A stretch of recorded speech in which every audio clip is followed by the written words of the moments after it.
You're listening to Diva Tonight with Carlene Humphrey, a relationship podcast with a focus on life, love, and friendship.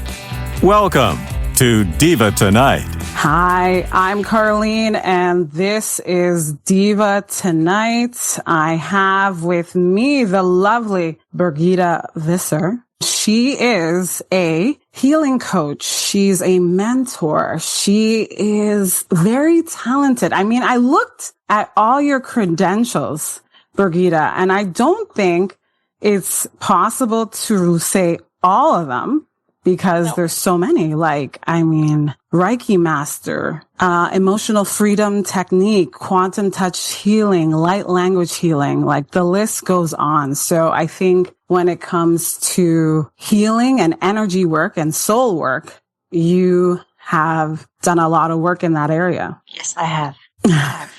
Indeed. Yeah. So I feel like the one thing I want to ask right up front, you say that we have to be happy with ourselves, love ourselves. And that's a strong message that you continue to say. I've heard a few interviews that you've done with other podcasters. And so what I want to ask you is, what does that mean? Loving yourself. Yeah, it's a tough one, isn't it?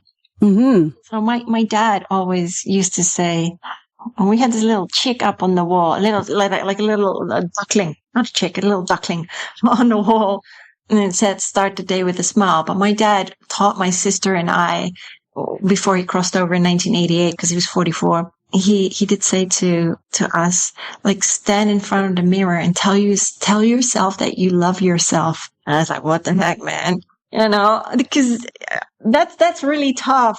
But I think it's through our experiences that we learn to return to that love for ourselves, because we like to pour our cup, right? Even though we are so conditioned that we don't really understand what unconditional love is anymore. We are born with unconditional love. We're born pure.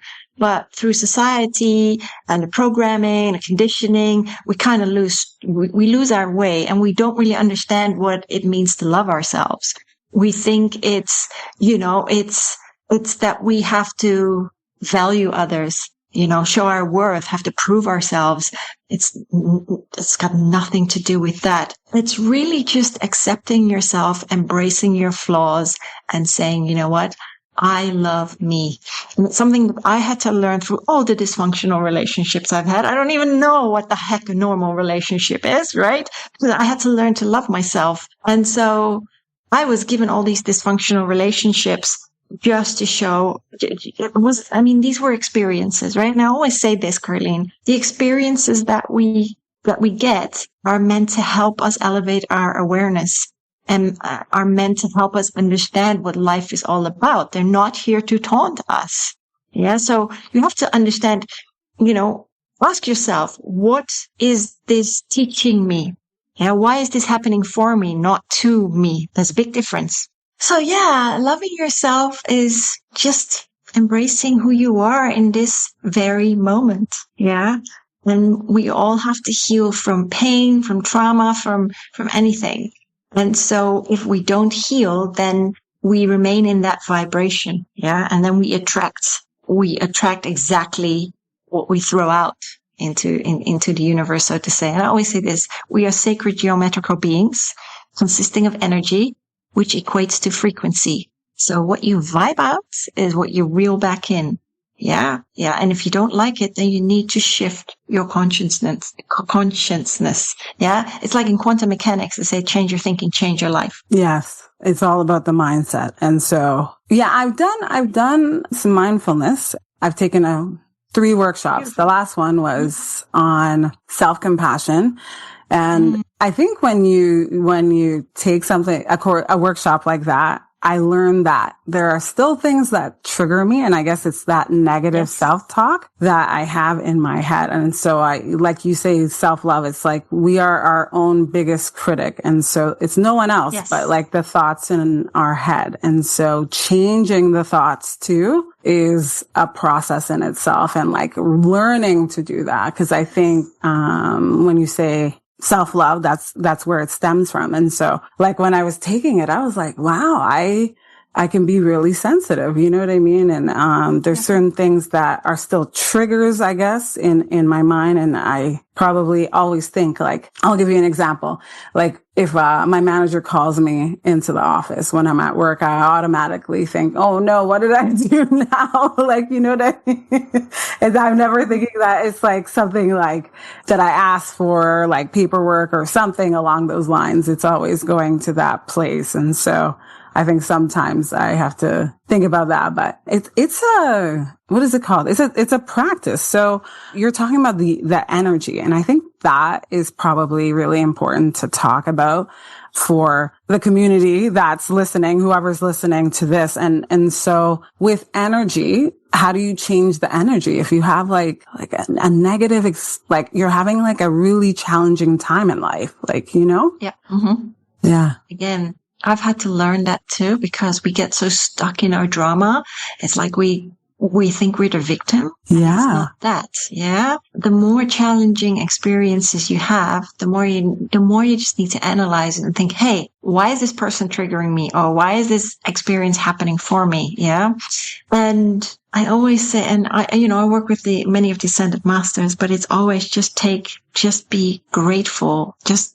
Gratitude is so important. And you may think, sod you, man, this is not fun for me. And challenging experiences aren't any fun, but it's like you need to just take a pause and breathe and say, okay, how can I change this? What can I do? Yeah, rather than going back into that default programming. And that's something you have to learn. You have to become aware. So it's like you with your triggers, right? You are aware of it. That's the first thing. Become aware. And when you talk about mindfulness, you know the saying, right? Rather than having your mind full, be mindful. Yeah. But it's really key to become aware. And it's been a process for me. It's been a massive healing journey for me. But now, my experiences, I don't huff and puff like the big bad wolf anymore. Because what is the point? All right, when you huff and puff like the big bad wolf, oh my God, why is this happening? Why can't I be happy? And that's like exactly as you said. It's the negative community in your head that's taking over, right? And you need to kick them out. So whatever suffering, whatever pain you're going through, whatever trauma, you can overcome it. Yeah, it's one step at a time, one breath at a time, one day at a time. Do you have people who are skeptical about this way of thinking or this belief system? We can't all vibe on the same level of consciousness, can we? No. Otherwise. But, and that's the beauty. Then we come into duality. Yeah, because this world is all about duality. Yeah, light versus darkness, rain versus sunshine, you name it, or sunshine and darkness. So it's all about polar opposites, and that's how we learn. That's how we learn from our experiences. And I always say there's not really good or bad. Experiences are just that. So yeah, and when we overcome them, it's almost like peeling back a layer, like an onion layer, right? We cry, and then we heal up, and then we go to the next experience, and so forth. And the more we understand our experiences, the easier it becomes. Mm-hmm. Yeah, that goes well into my next question. So like the series that I started this series with women, with the focus of women in their 40s, because I'm at this chapter in my life and I feel like this is the turning point where you start to think about things in a different way, or like, where you are in your life. And so the one interesting question you've probably answered many times is, why are we here? What's the purpose of life? I think you start to think those things over at this stage of life. We're here to return home to ourselves. It's really about, there's so many. There's so many answers you can to that answer question? That in 10 different ways. Wow. But for me, and I always say this to people, you're here to return to that love for yourselves and not just yourself, but each other. Mm-hmm. And that's something that the Ascended Master Saint Germain always tells me, right? It's returning to that love. And when you do that, when you heal, it's like you inspire other people to do the same. And when that happens, it's like the vibration, the frequency rises, but also planet Earth is alive. It's a conscious being. It's got chakras. Yeah. People think it's just, I mean, she thinks, she breathes, she absorbs everything. Blimey, she also absorbs our trauma and then recycles it. Yeah. And people don't seem to be aware of that. But so the more people awaken, the more the vibration rises, the collective vibration, the collective consciousness. And what is my purpose? Oh, what is my purpose? Well, here's my response to that. Whatever you do in life has purpose. Everything you do in life has purpose. Well, when you go and speak to a friend, that has purpose. When you empty the trash bin, that has purpose. Yeah? So when people ask me, what's your purpose? Well, everything that I do has purpose. So everything that you do has purpose. Yeah, don't think that what you do is insignificant, because it's not. You are worthy. You carry value. Yeah. And I always say to people, don't think so little of yourself, because you are far more capable than you've been led to believe. Yeah, that's very interesting. So I think I always say it's not where you're going. It's important where you're going, but it's important to know where you came from. And so it seems to me that from your father, he's instilled a certain mindset, even though he passed away very young. What about your mother? She's still alive. Yeah. I mean, I'm not saying it in that way. I meant in terms of what your mother, your father instilled in you or versus your mother, or, Two different ends of the spectrum. My father was very spiritual. My mother believes in mediumship. That's where the buck stops. Yeah, she doesn't. Oh. I mean, I love my mom regardless. I mean, she doesn't believe what I do, and that's okay. Yeah, yeah. I've accepted that. Well, I'm not everyone's cup of tea. I always say, I'm like Marmite. Either love me or hate me or treat me indifferently, leave me on the shelf. Doesn't bother me. I still love you anyway. But yeah, so my mom is very grounded, very earthly. On the one hand, that's also been good for me because she's got that survival instinct. Even though, we shouldn't be surviving, we should be thriving. But it's gotten me through a lot of trauma, because I never, I did cry, but I would always put on my big girl pants and just get on with it. Yeah, and just soldier on. But I often kept my demons at bay. By working so much and not eating, right? Running on adrenaline. But that was me. That was my coping mechanism. But yeah, they're both two ends of the spectrum. Yeah, it's interesting you say that, because I think, I know we relate in many ways, because I grew up in a very dysfunctional household. And so like you, I think I'm pretty resilient. And so I feel my dad is more level-headed than my mom. My mom was, she changed her mind a lot. But she was also very religious, supposedly, but we changed churches so many times. The one church I liked, we moved from that one because she didn't like it. And then we went to another. And then after 5 or 6 churches later, I'm like, I'm going to work on Sunday now, because I don't want to go to another church. I'm so over this. And I was this kid that would question everything she said about religion, where it was like, she's like, spare the rod and spoil the child. And I'm like, I think you're taking this out of context, because it says that there, but it also says this, I was that kid. You know what I mean? I'll just question everything. I think it's brilliant. Yeah, I feel like I did do that. And I think I drove her nuts, because not that I didn't believe the things that were written in the Bible. I find like people use it to justify their behavior. And yes. So, right? Yeah, there is. I will say this. There is, when I was in India, Sri Sri Ravi Shankar, the founder of the Art of Living Center, said this, right? Religion is the outer skin of the banana, the peel. Spirituality is the fruit itself. Yeah, those are very deep words for sure. Definitely. I think they go hand in hand. I find like with belief and for me, I've done a lot of meditation with, what's his name? I like Deepak Chopra. I listen to a lot of his stuff. And then, John Kabat-Zinn. Yeah, that's what I learned when I did my first mindful practice, but maybe I'll show you the book after. But yeah, I learned a lot from him. But there's a lot of people that, teach mindfulness and meditation, obviously. So, yeah. Yeah. Yes. I like Joe Dispenza because of he talks a lot about manifestation, and rather than visualizing it in our mind, it's really feeling it in our heart center. As I always say, in the 1980s, even early 1990s, we used to live from our heart space.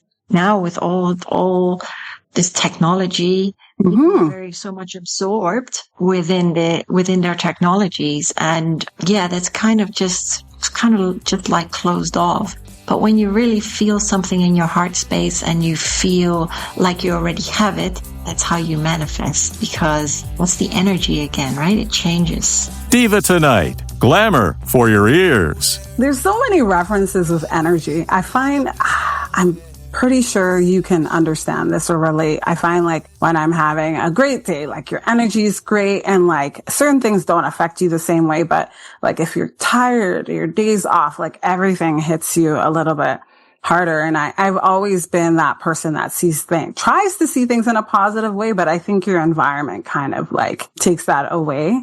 When I say this, like when you have good days at work or not so good days and you're just like, or like changes happening at work that just make your day like a little bit more challenging and stuff. But what I wanted to ask you based on what you just said is you were talking about dysfunctional relationships earlier. Why do we attract dysfunctional relationships? Is there a reason? I mean, one, we got a soul contract out there, but then we're bored. Then we've got lessons. And then it's like, well, we're born and it's like, we forget, right? We grow up, we forget. And it's like, why the hell am I here? What am I doing? And it's like, but I didn't ask for this. But actually you did. Some experiences you've signed up for, and some are really, really tough. I mean, I signed up for my experiences. Wouldn't have it any different way? Nope. Absolutely not. So, wait, what was the question exactly? Yeah. Why do we, yeah, no, it's crazy. Why do we ask for it? Yes. Why do we attract dysfunctional? Like some people are like, I did. Yeah. Well, and often so we ask for them. 1, 2, it runs through our ancestral lineage. So when we're in the womb, right, we carry whatever trauma goes back through our lineage, our ancestral lineage. Yeah. Because the emotions go into that unborn baby, so to speak.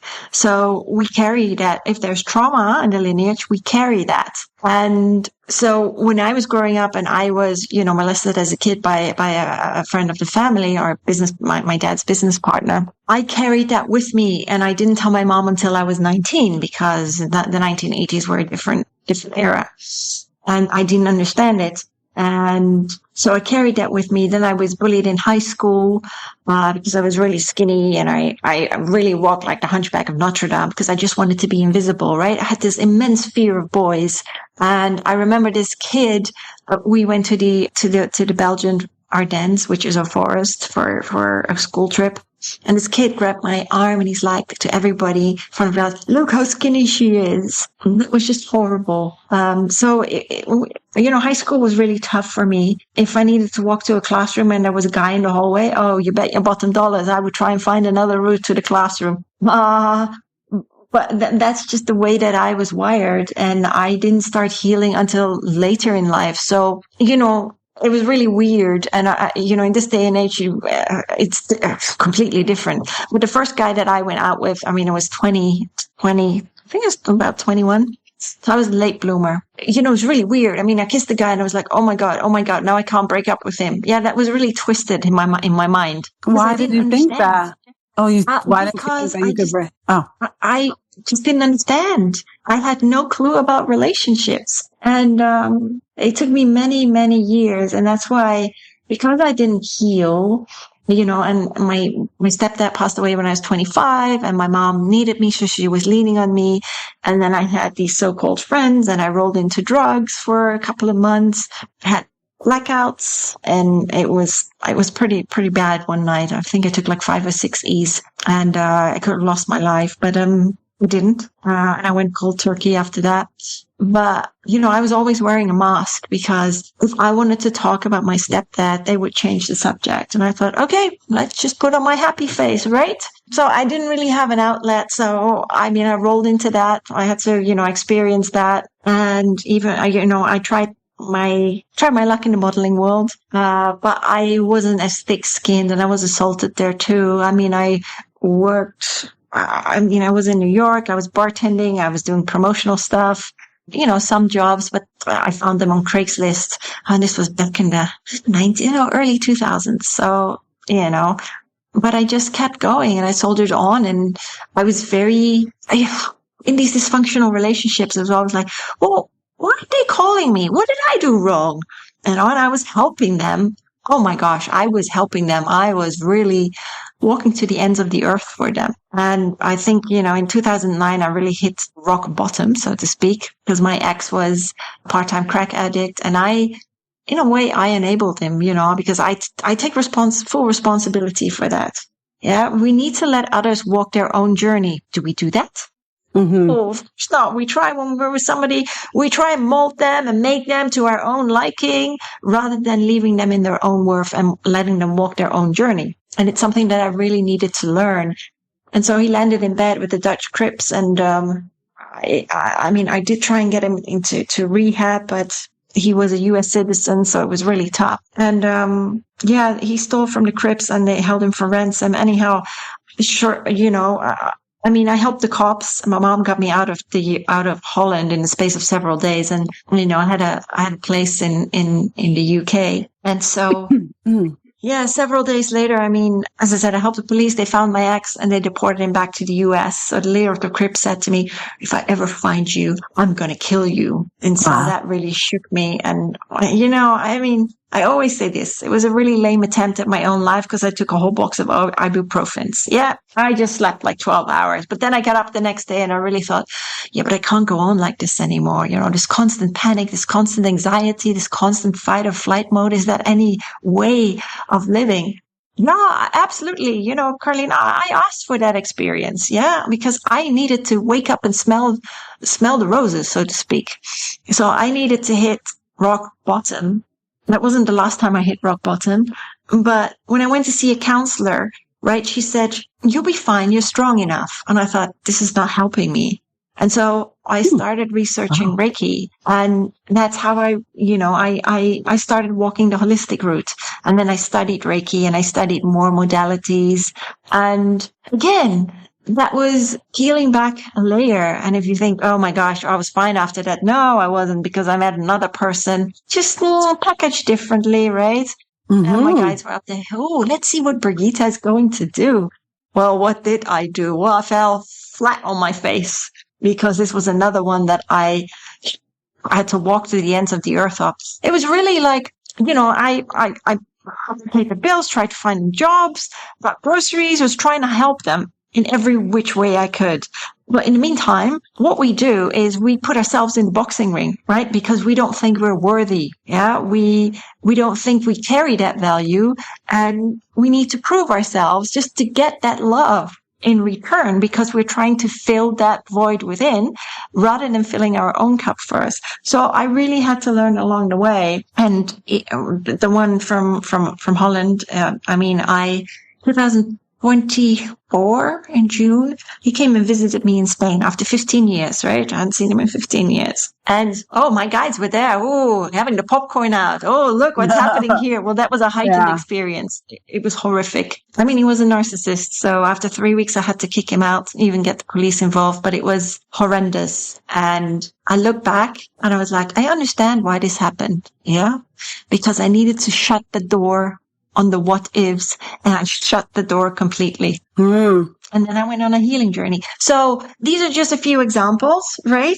So we ask for these experiences. Yeah. And the more challenging they are, the more you have the potential to understand why this is happening for you, and how you can heal. How you heal from that is entirely up to you, because whatever healing you choose, it has to align with your spirit. Oh yeah, definitely. Yep. I'm listening to you and just, understanding the trauma, like when you have trauma, unresolved trauma, or like you've healed from it, and then there's certain things that you haven't completely healed from. So I understand the whole thing. That's why it's like a spiral. Yeah. It's like a spiral. Mm-hmm. And sometimes we revisit experiences, but we go deeper. Yeah. Winston Churchill. You quote things, but I always quote, if you're going through hell, keep going, and eventually you'll get out of it. And I think, like you said, you've had this really chaotic journey, but I think you've learned a lot from it. And I'm glad that, you persevered, because here you are to share your story to help someone. And I hope that, with you sharing your story, that it helps someone, because that's what I believe is important in life, that we're always learning from past experiences, Yeah. Yes. And, the most important thing is, it's important to forgive yourself, right? Oh, yeah. We are human. You didn't know any better. Yeah. Yeah. And I've learned to forgive the other person as well. So all the characters in my life that have been and gone, I have learned to forgive them, because what is the point of carrying that bitterness within you? Yeah. You only carry that distorted energy, and it's going to come out in some way, form, shape, or another, because you keep it pent up. You keep it locked in the archives of your mind, so to speak.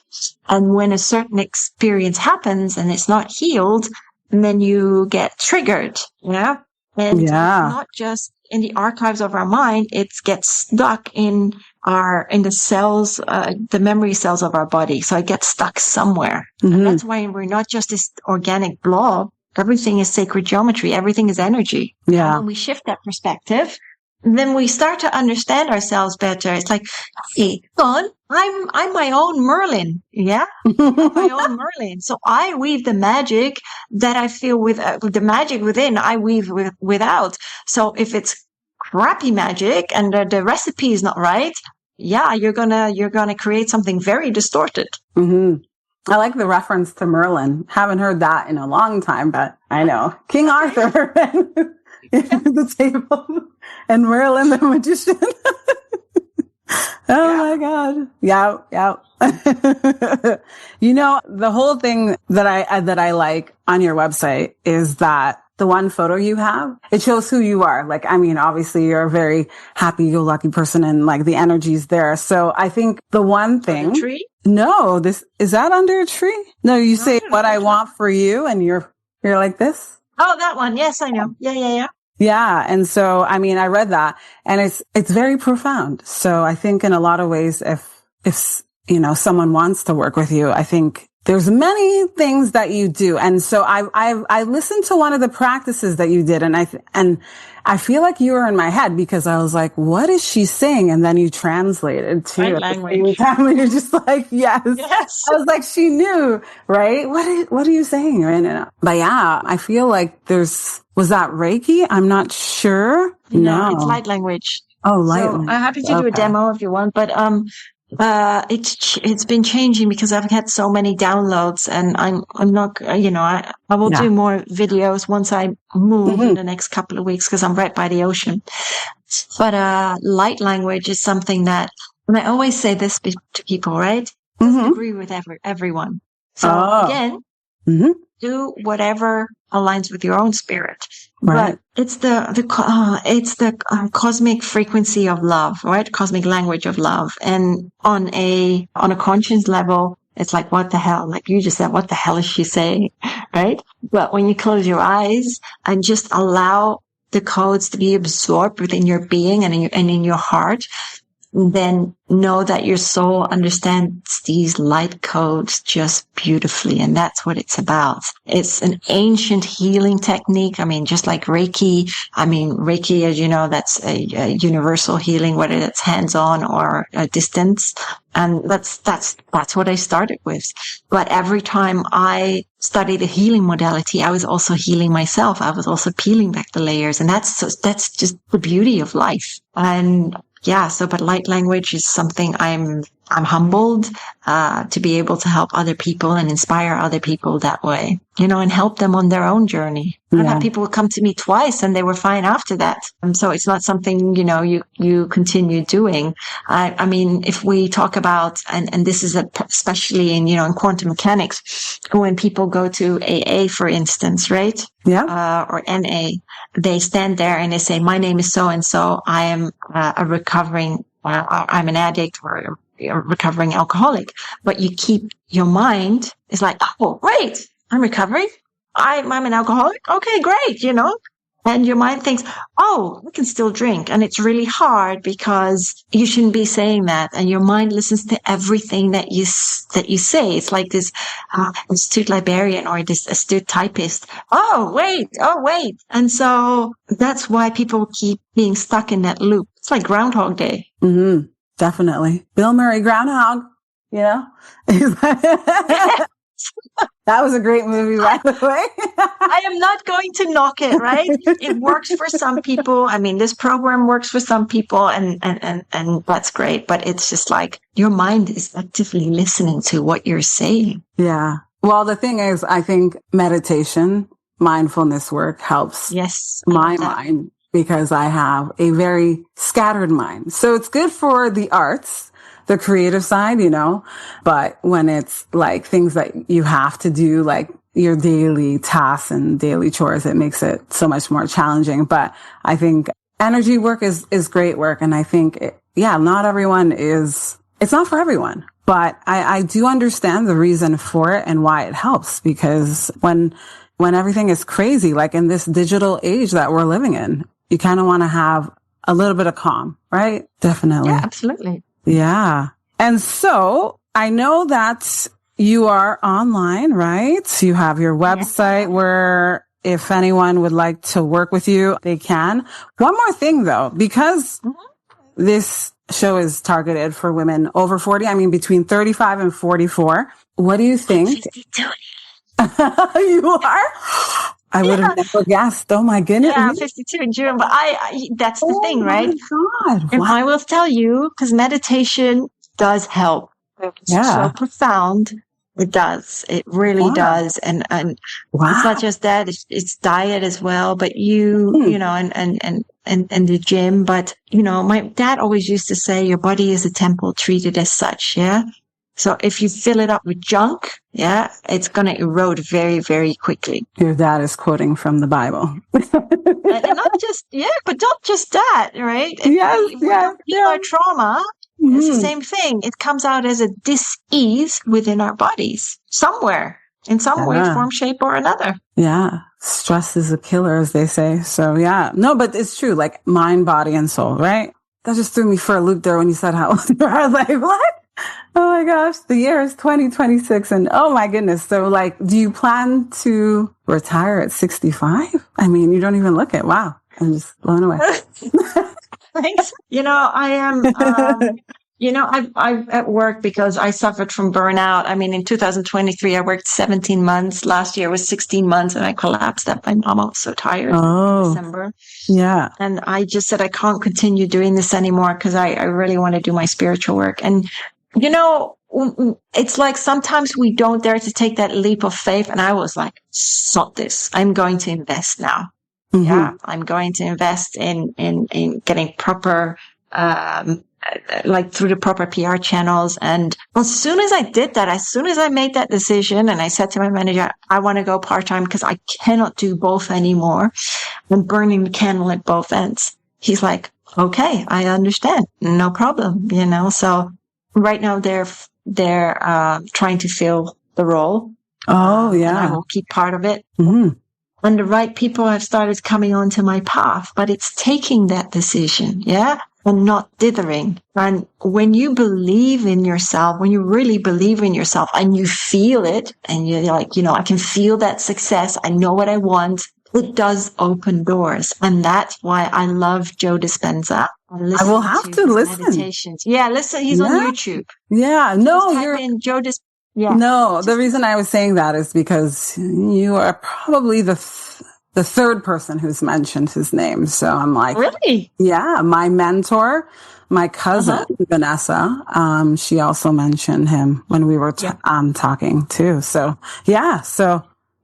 Obviously he's made an impact, right? Yeah. I think I've listened to maybe one or two, but not, I'll listen again. Yes, definitely. Oh, he's got so many on YouTube. You can just pick and choose. So rather than typing in just Joe Dispenza, type in Joe Dispenza Meditations. And the other one that is also good that I started out with was David G. So David J.I. Oh, okay. And he does meditations with mantras. So getting rid of your fear or anxiety and stuff like that. Also very, very powerful. And start out with it and learn to breathe, because a lot of the times we don't breathe properly. We breathe very shallow up to here rather than all the way down to our root chakra and then back up. And when we do that, we really oxygenate our bodies and our cells, and they spring back to life. Mm-hmm, definitely. So many layers to Miss Birgita Visser. I'm going to say this to end. I'm quoting from you. I'm here to inspire you, encouraging you to dream bigger than the limitations the world may impose. And so I say to you with this, because I'm feeling the energy that I think, like you said, when things are meant to happen, they will happen. So where can the listener find you if they want to check out your website or find out what other work you do? Yes, I have several books out. Well, my first book I'm rewriting, Becoming Authentically Me. I'm shortening it. Child of the Sun, En Route to Enlightenment in India became a bestseller a few weeks ago. Divine Rebirth, I talk about sacred plant medicine. So after I kicked my ex out, the narcissistic ex, I went on a sacred plant journey doing psilocybin, San Pedro cactus, and ayahuasca. And, talk about high achiever here. Wow. Okay. A lot on the go. Wow. Amazing. Yes. Well, it was such a pleasure to have you on the show. I'm Carlene, and this is Diva Tonight with Birgita Visser, and you can follow her on Instagram, right? You're on social media too, right? Yes. Instagram under Universal Light Warriors. Yes. Okay, great. So if you like this episode and you want to join the conversation, send me a text at divatonight.buzzsprout.com. Thanks so much. Thank you. Thank you. Thanks for listening to Diva Tonight. Follow us on Instagram at Diva on the Radio. That's Diva with 2 eyes. And don't forget to follow us on TikTok at Diva on the Radio for more clips and conversations you'll love. Want to share your thoughts or send us a message? Text us anytime at divatonight.buzzsprout.com. Until next time, stay fabulous.